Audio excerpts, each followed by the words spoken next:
Bonjour à tous, c'est Progs et la dernière fois on avait réussi à créer VK Instance, mais avant de pouvoir continuer, on va d'abord devoir rajouter une couche de debug pour éviter de rencontrer plein de problèmes dans le futur. Du coup, dès qu'on aura un bug, on pourra passer par ça pour savoir d'où ça vient.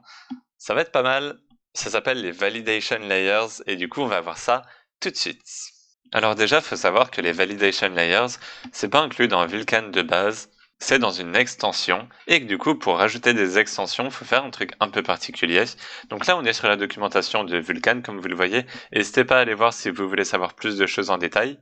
Mais ce qu'il faut retenir, c'est que Vulkan, du coup, de base, exporte toutes les fonctions core, du coup, c'est-à-dire qu'on peut les appeler directement. Et on peut aussi appeler les fonctions directement qui sont relatives aux extensions de la fenêtre. Donc tout ce qui va être pour gérer la fenêtre avec les surfaces, etc., c'est bon, on peut appeler directement.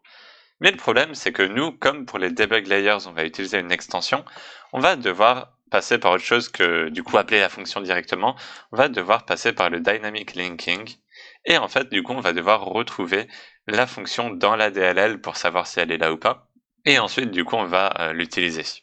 Donc les deux premières choses que l'on va faire, c'est créer ces deux fonctions dans la classe context qui vont tout simplement chercher la fonction dans la DLL et qui vont ensuite l'appeler si elle existe et sinon retourner un message d'erreur si elle n'existe pas. Bon là du coup pour la destruction on renvoie rien parce qu'il n'y a rien qui a pu être créé si on n'a pas trouvé cette fonction là, du coup il n'y a rien qui va être détruit.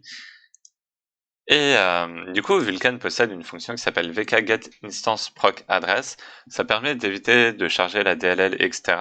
Du coup, Vulkan a une sorte de loader, etc. Enfin bref, regardez la documentation pour en savoir plus. Et du coup, on va créer le debug utilise MessengerX et on va ensuite le détruire. Et le debug utilise MessengerX, du coup, c'est tout simplement la structure qui va être responsable en gros de tout ce qui va être debug dans notre programme. Et un peu comme pour OVK Instance, du coup on va devoir lui donner des paramètres de création pour que tout se crée de manière bien et que ça fonctionne. Donc pour utiliser le debug messenger, on va en fait créer du coup l'instance de Vulkan et tout de manière assez différente. Du coup la première chose que je vous propose de faire, c'est séparer ça en gros en deux fonctions, une qui va créer le debug, une qui va créer le truc sans debug en fait. Donc tac, create debug context, create release context, on rajoute le code qu'on copie et qu'on colle, et ensuite du coup on enlève celui du constructeur, et ensuite en gros on va tout simplement appeler la fonction tac comme ça. Bon là du coup il n'y a que la version release, mais du coup en gros après on aurait une condition if debug, alors ça va créer debug context, et sinon ça va créer release context avec un petit else. En gros on aura un truc comme ça. Du coup là notre mission ça va être de créer le debug messenger. Du coup on va lui passer le create info et du coup là on a le debug messenger, on doit lui donner l'adresse du truc à charger et du coup on va juste rajouter une variable ici membre qui va contenir les informations de debug. Et du coup si ça n'arrive pas à lancer le debug correctement, alors on détruit l'instance de Vulkan et on lance une exception pour dire qu'on n'a pas réussi à créer le debug messenger, parce que si on lance en mode debug, c'est qu'on veut le debug et du coup ça sert à rien si on l'a pas. Et si on regarde la fonction, là on voit que du coup on retourne ici ce que renvoie la fonction. Il faut savoir que cette fonction elle va tout le temps renvoyer que c'est un succès, sauf lorsqu'il n'y a plus de mémoire. Du coup lorsqu'il n'y a plus de mémoire, c'est une erreur évidemment. Et du coup ici on renvoie aussi une autre erreur lorsque du coup l'extension n'est pas présente. Et du coup, quand il n'y a plus de mémoire ou que l'extension n'est pas présente, on n'arrive pas à lancer le debug, on détruit tout, et on dit que ça s'est mal passé. Du coup, pour créer notre debug messenger, on a besoin de remplir la structure debug utils messenger create info, et du coup, on va parler des arguments tout de suite. S-type, du coup, c'est pour spécifier le type de la struct. Bon, c'est exactement comme VK Instance, on s'en fout un peu. Le pnext, du coup, c'est pour potentiellement d'autres extensions. Alors là, on utilise une extension, mais on va pas mettre de pnext ici parce que on veut pas rajouter une extension par-dessus, en fait. Donc, on va laisser à nul. Flags, on n'en a pas besoin non plus. Pour l'instant, il n'y a pas vraiment de flags utiles. Message severity, alors ça, c'est pour afficher, du coup, le type de message qu'on veut afficher selon son importance. Donc, si on veut afficher les messages qui sont très verbaux avec beaucoup de texte, on met ce bit là. Si on veut afficher les informations en général, on met celui-là avec infobit. Si on veut afficher les avertissements, on met warning, et si on veut afficher les erreurs, on met error tout simplement. Et du coup, on peut cumuler les bits, hein, c'est un bit mask en fait, donc voilà, c'est assez pratique. Et du coup, ensuite, on a message type. Ça, c'est assez cool, c'est pour soit afficher tous les messages en général, soit pour afficher que les messages de du coup validation layers, etc. Soit pour afficher que les messages liés aux performances, s'il y a des trucs à améliorer dans notre façon de faire. Je sais que par exemple, dans un shader que j'avais fait, j'utilisais pas une variable et du coup ça me l'affichait, comme quoi ça pouvait potentiellement être optimisé. Et du coup, vous pouvez encore une fois cumuler les bits, hein, c'est un bit mask, pour afficher ce que vous voulez.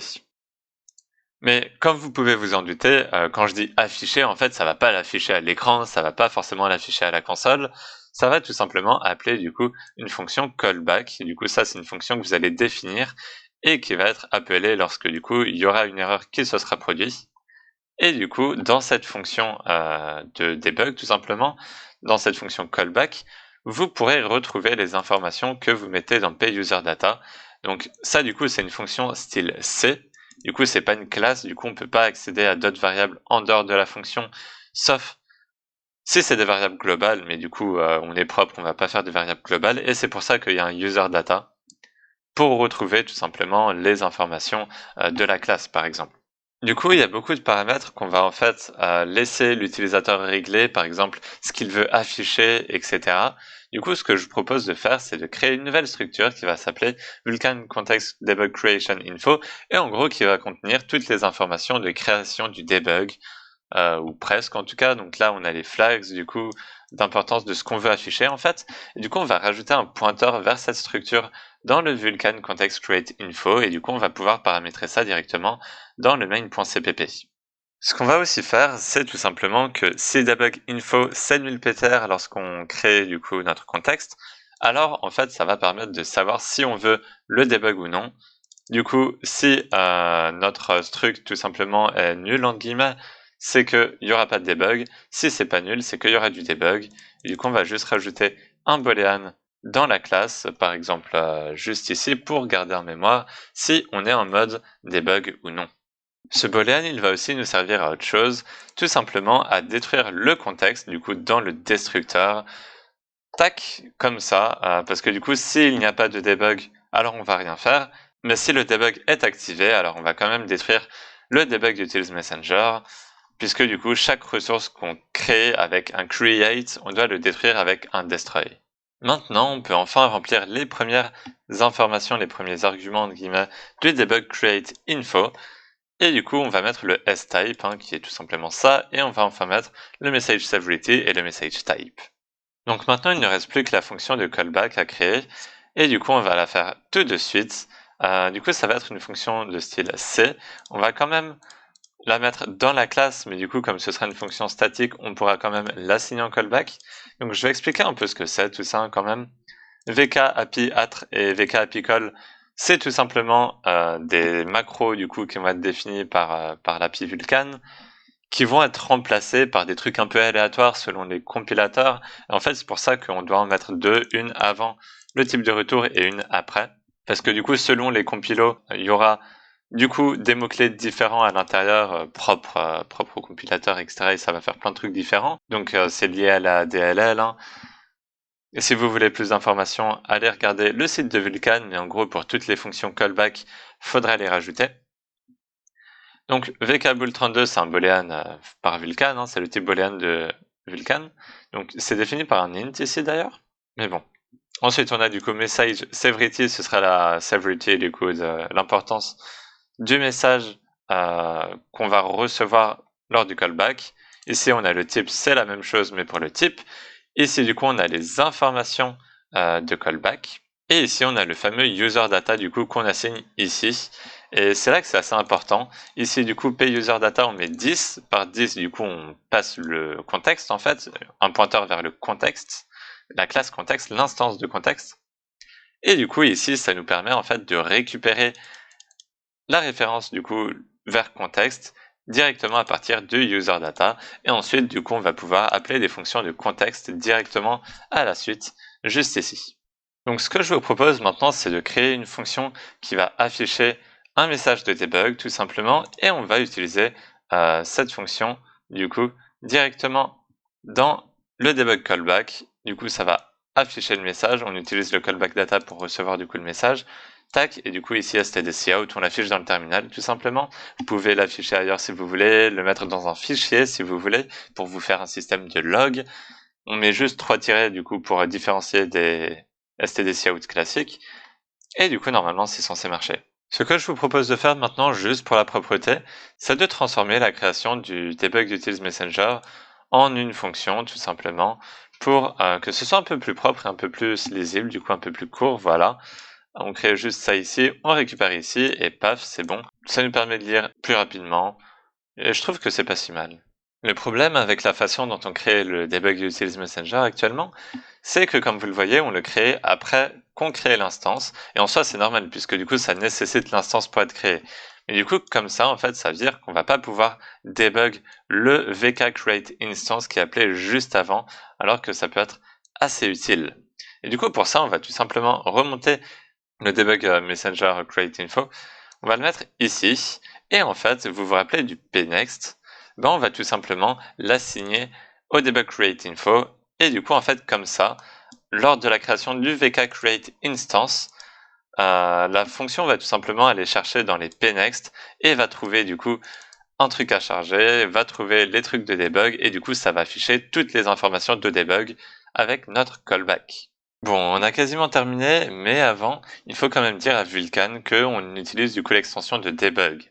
Pour ça, on va tout simplement copier le vecteur qui nécessite les extensions du coup, et on va rajouter une extension, l'extension du coup vkx debug utils extension name, enfin plutôt extension name, c'est du coup, ça fait partie de la macro pour dire qu'on renvoie le nom de l'extension de debug utils, en gros pour créer du coup le debug utils messenger, et on va ensuite utiliser ces extensions là au lieu de celles du context create info directement, tac, pour l'activer tout simplement lors du vk create instance, et du coup comme ça normalement l'extension devrait être chargée correctement.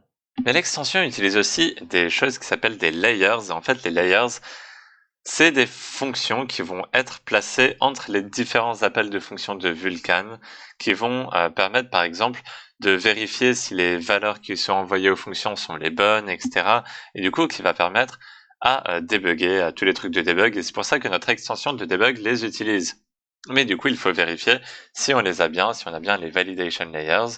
Et pour ça, on va déjà commencer par récupérer du coup le nombre de layers en gros que l'on a, et ensuite leurs propriétés.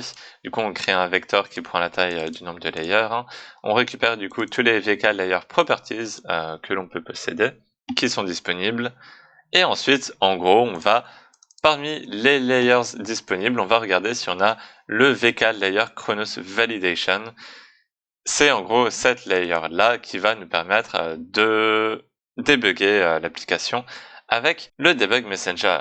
Si ça marche pas, si on trouve pas l'extension, du coup, on va tout simplement lancer une erreur pour dire qu'on n'a pas les layers et qu'on peut donc pas débugger. Le problème, c'est qu'en C++, ça va pas être aussi facile. Il n'y a pas juste une fonction contains pour le vecteur. Du coup, à la place, on va utiliser un prédicat qui va dire si le vk layer properties a bien comme nom vk layer chronos validation. Et du coup, on va utiliser la fonction findIf pour trouver du coup ce fameux vk layer properties s'il existe. Et du coup, s'il n'existe pas, alors on va lancer une erreur. Et c'est tout. Du coup, maintenant, on peut juste aller dans le main et tout simplement rajouter les informations de debug à notre create info. Et maintenant, on peut donc lancer le programme, et normalement, le programme va se lancer et ça va afficher pas mal de choses dans le terminal, plein de messages de validation. Donc bon, là, ça compile le main. Voilà, et là, du coup, on a les Vulkan instance extensions, etc. Là, du coup, ça liste toutes les extensions, bon, les librairies qui sont chargées, bref, plein de trucs. Et du coup, quand on ferme la fenêtre, ça dit que ça décharge. Du coup, bref, on a bien notre debug qui est là, qui est opérationnel. On n'a pas de crash. Du coup, le throw, en gros, tout est bien créé correctement. Et ça, c'est vachement cool. Et du coup, d'ailleurs, ici, on est aussi censé mettre tout ce qui est flag, entre guillemets, message severity et message type. Mais du coup, comme on a mis des valeurs par défaut, on n'a pas besoin, mais vous pouvez modifier ici si vous voulez. Et du coup, c'est fini pour cet épisode, pour cette vidéo. Et du coup, ce sera tout pour cette vidéo. Merci à tous d'avoir regardé et on se retrouve la prochaine fois pour des trucs un peu plus intéressants avec le Physical Device. Si vous avez aimé, n'hésitez pas à vous abonner, à mettre un j'aime, etc. Ça ferait assez plaisir. Et sur ce, à la prochaine. Bye bye.